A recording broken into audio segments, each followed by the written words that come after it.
नमस्कार। बिहार विधानसभा चुनाव को लेकर काफी महत्वपूर्ण आंकड़े सामने आ चुके हैं क्योंकि बिहार में सियासी हलचल बढ़ चुकी है और प्रशांत किशोर की एंट्री से बिहार में किसे नुकसान किसे फायदा हो सकता है।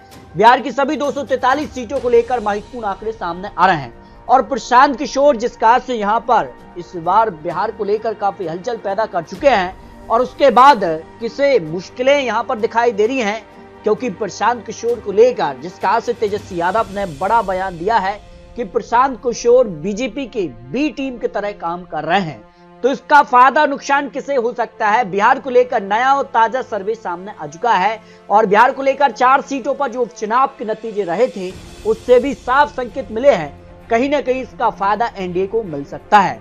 क्योंकि बिहार को लेकर बात की जाए तो यहाँ पर जो इमामगंज विधानसभा सीट पर चुनाव नतीजे रहे, यहाँ पर विजय हिंदुस्तान अवाम मोर्चा रहा, लेकिन आरजेडी यहाँ पर दूसरे नंबर पर 5,945 वोटों से उन्हें हार का सामना करना पड़ा। जबकि जन स्वराज पार्टी जो कि प्रशांत किशोर की पार्टी बनी है और यहाँ उनको 37,103 वोट मिले। अगर प्रशांत किशोर चुनावी मैदान में नहीं होते तो ज्यादातर जो वोट शेयर था वो आरजेडी की तरफ जाता और जो अंतर था मात्र 5,945, उस मार्जिन को काफी कम किया जा सकता था।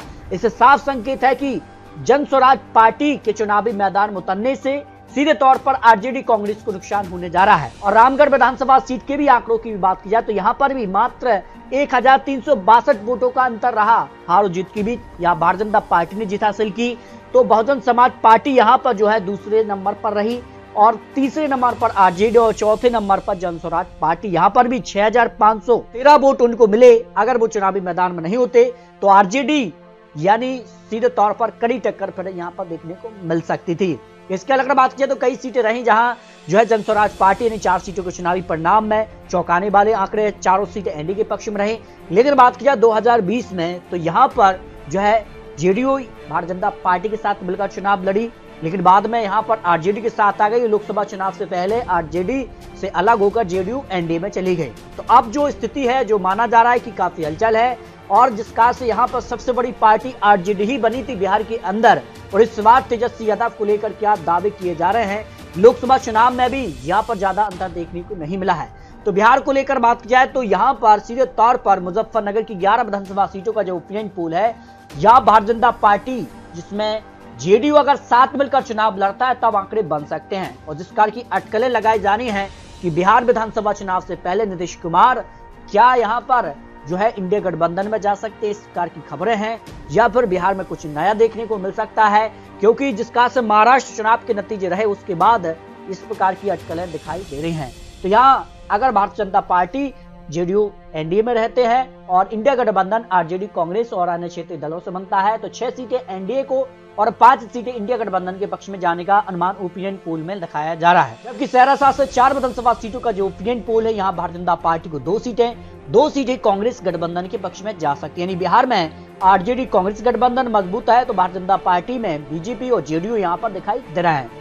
शेखपुरा से 6 विधानसभा सीटों का जो ओपिनियन पोल, यहाँ भारतीय जनता पार्टी को 2 सीटें जबकि कांग्रेस गठबंधन को 4 विधानसभा सीटों पर जीत का अनुमान हो सकता है, जिस कार के आंकड़े सामने आ रहे हैं। किशनगंज की 4 विधानसभा सीटों का जो ओपिनियन पोल, यहाँ भारतीय जनता पार्टी को 1 सीट जबकि कांग्रेस गठबंधन को 3 विधानसभा सीटों पर जीत का अनुमान यहाँ पर हो सकता है, जिस कार के आंकड़े यहाँ पर सामने आ रहे हैं।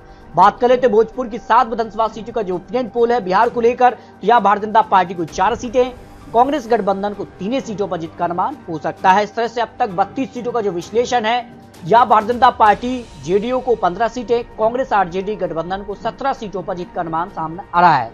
बात कर लेते हैं भागलपुर की 7 विधानसभा सीटों का जो ओपिनियन पोल है, यहाँ भारतीय जनता पार्टी को 3 सीटें, कांग्रेस गठबंधन को भी 3 सीटों पर जीत का अनुमान है। 1 सीट अन्य के पक्ष में जाने की संभावना यहाँ पर दिखाई दे रही है। लखीसराय की 2 विधानसभा सीटों में 1 सीट बीजेपी और 1 सीट कांग्रेस के पक्ष में जाने का अनुमान दिखाई दे रहा है। कैमूर की अगर बात की जाए तो 4 विधानसभा सीटों का जो ओपिनियन पोल सामने आ रहा है, यहाँ भारतीय जनता पार्टी को 1 सीट जबकि कांग्रेस गठबंधन को 3 विधानसभा सीटों पर जीत का अनुमान हो सकता है। जो विधानसभा चुनाव को लेकर ओपिनियन पोल के आंकड़े सामने आ रहे हैं। मधुबनी की 10 विधानसभा सीटों का जो ओपिनियन पोल, यहाँ भारतीय जनता पार्टी को 6 सीटें, कांग्रेस गठबंधन आरजेडी को 4 सीटों पर जीत का अनुमान यहाँ पर दिखाई दे रहा है। मुंगेर की 3 विधानसभा सीटों की बात की जाए तो यहाँ भारतीय जनता पार्टी को 2 सीटें और कांग्रेस को यहाँ पर 1 विधानसभा सीट पर जीत का अनुमान दिखाई दे रहा है। सारण की 10 विधानसभा सीटों का जो महत्वपूर्ण गणित है, यहाँ भारतीय जनता पार्टी को 6 सीटें, कांग्रेस गठबंधन को 4 विधानसभा सीटों पर जीत का अनुमान हो सकता है, जिस कार के आंकड़े यहाँ पर दिखाई दे रहा है। बात कर लेते हैं गोपालगंज की 6 विधानसभा सीटों का जो महत्वपूर्ण गणित है। यहाँ भारतीय जनता पार्टी को 3 सीटें, कांग्रेस को यहाँ पर 3 सीटों पर जीत का अनुमान हो सकता है, जो बिहार को लेकर महत्वपूर्ण आंकड़े सामने आ रहे हैं। पूर्वी चंपारण की 12 विधानसभा सीटों की बात की जाए तो भारतीय जनता पार्टी को 7 सीटें, जबकि कांग्रेस को यहाँ पर 5 सीटों पर जीत का अनुमान हो सकता है, जो आंकड़े दिखाई दे रहे हैं। जहानाबाद की 3 विधानसभा सीटों की बात की जाए तो यहाँ पर भारतीय जनता पार्टी को 1 सीट, जबकि आरजेडी कांग्रेस गठबंधन को 2 विधानसभा सीटों पर जीत का अनुमान दिखाई दे रहा है। इसके अलावा बात की जाए नवादा की 7 सीटों की तो भारतीय जनता पार्टी यानी एनडीए को, जिसमें JDU, Bharatiya Janata party, LJP 4 सीटों पर, जबकि कांग्रेस को यहाँ पर 3 सीटों पर जीत का अनुमान दिखाई दे रहा है, जो कांग्रेस आरजेडी का गठबंधन है। इस तरह से बिहार को लेकर अब तक 100 सीटों का जो ओपिनियन पोल सामने आया है, उसमें 53 सीटों पर Bharatiya Janata party, JDU, LJP, Congress RJD को 49 सीटें और 1 सीट अन्य के पक्ष में जाने का अनुमान दिखाई दे रहा है। समस्तीपुर की यहाँ 10 विधानसभा सीटों की बात किया तो भारतीय जनता पार्टी को 4 सीटें, 4 सीटों पर ही कांग्रेस को जीत की संभावना है, 2 सीटें अन्य के पक्ष में जीत की संभावना दिखाई दे रही है। रोहतास की 7 विधानसभा सीटों की बात किया तो भारतीय जनता पार्टी को 2 सीटें, आरजेडी कांग्रेस गठबंधन को 5 विधानसभा सीटों पर जीत का अनुमान दिखाई दे रहा है। सहरसा से 4 सीटों का विश्लेषण में 2 सीटों पर भारतीय जनता पार्टी और 2 सीटों पर ही कांग्रेस आरजेडी गठबंधन को जीत की संभावना दिखाई दे रही है। मधुपुरा से 4 विधानसभा सीटों का जो ओपिनियन पोल है, यहाँ पर भारतीय जनता पार्टी को 2 सीटें कांग्रेस के पक्ष में जाने की संभावना दिखाई दे रही है। गया की 10 सीटें निर्णायक हो जाती हैं, भारतीय जनता पार्टी को 4 सीटें और आरजेडी कांग्रेस गठबंधन को 5 सीटें, 1 सीट अन्य के पक्ष में जाने की संभावना दिखाई दे रही है।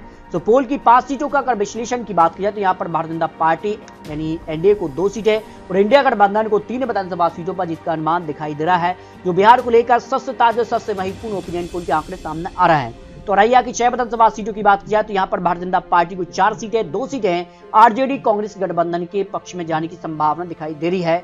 पटना की 14 विधानसभा सीटों की बात की जाए तो यहाँ पर भारतीय जनता पार्टी को 8 सीटें, कांग्रेस को यहाँ पर 6 सीटों की जीत की संभावना दिखाई दे रही है, जो बिहार को लेकर महत्वपूर्ण आंकड़े सामने आ रहे हैं। दरभंगा की 10 विधानसभा सीटों की बात की जाए तो ओपिनियन पोल के हिसाब से भारतीय जनता पार्टी को 6 सीटें, 4 सीटों पर कांग्रेस को जीत की संभावना यहाँ पर दिखाई दे रही है।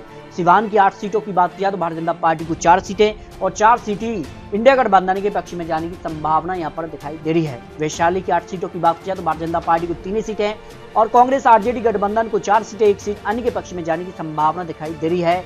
सीतामढ़ी की 8 सीटों की बात की जाए तो भारतीय जनता पार्टी को 3 सीटें, 3 सीटें कांग्रेस गठबंधन और 2 सीटें अन्य के पक्ष में जीत की संभावना दिखाई दे रही है। पूर्णिया की 7 सीटों की बात की जाए तो यहाँ पर 2 सीटों पर भारतीय जनता पार्टी और 5 सीटों पर कांग्रेस को जीत की संभावना यहाँ पर दिखाई दे रही है। यानी बिहार को लेकर अब तक 206 विधानसभा सीटों का जो ओपिनियन पोल सामने आ रहा है, उसमें Bharatiya Janata party, JDU, LJP को करीब 100 सीटें, कांग्रेस, आरजेडी और अन्य क्षेत्रीय दलों की बात की जाए तो 99 सीटें और अन्य के पक्ष में 7 विधानसभा सीटों पर जीत का संभावना दिखाई दे रही है। नवादा की 5 सीटों की बात की जाए तो भारतीय जनता पार्टी को 2 सीटें तो कांग्रेस गठबंधन को 3 सीटों पर जीत की संभावना दिखाई दे रही है। बेगूसराय की 7 सीटों का जो ओपिनियन पोल सामने आया, उसमें भारतीय जनता पार्टी, एनडीए को 3 सीटें, जबकि कांग्रेस आरजेडी गठबंधन यानी महागठबंधन को 4 सीटों पर जीत की संभावना दिखाई दे रही है। जमुई की 4 सीटों का जो ओपिनियन पोल, इसमें भारतीय जनता पार्टी को 1 सीट, 2 सीटों पर आरजेडी कांग्रेस गठबंधन और 1 सीट अन्य के पक्ष में जीत की संभावना यहाँ पर दिखाई दे रही है।